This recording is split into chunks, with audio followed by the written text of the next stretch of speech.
झन दिया बाजू छाना बिलोरी लागला बिलोरी का घामा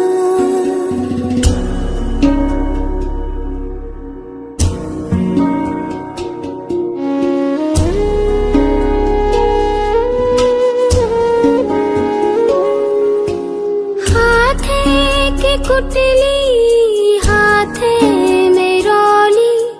नाखे की नथुली नाखे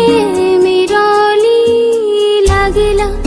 बिलोरी का घामा लागला बिलोरी का घामा